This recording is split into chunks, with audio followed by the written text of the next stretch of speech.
বিশ্বস্ত সূত্র মারফত খবরের ভিত্তিতে অবৈধ নেশা সামগ্রীর বিরুদ্ধে তেলিয়ামুড়া পুলিশের বিশেষ সফলতা। 2 লক্ষাধিক টাকার অবৈধভাবে মজুত করে রাখা ড্রাগস সহ 2 ড্রাগস ব্যবসায়ীকে আটক করতে সক্ষম হয়েছে পুলিশ। এমনটাই দাবি মহকুমা পুলিশ আধিকারিক পান্নালাল সেনের।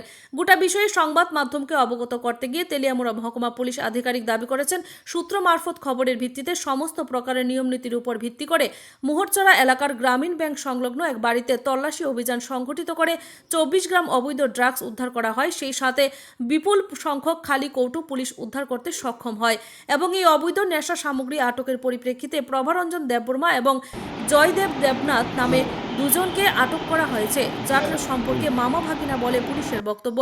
আটককৃত ব্যক্তিদের বিরুদ্ধে উপযুক্ত ধারায় মামলা গ্রহণ সাপেক্ষে ব্যবস্থা গ্রহণ করা হবে বলে পুলিশ দাবি করেছে। আমার ত্রিপুরা এক্সপ্রেস।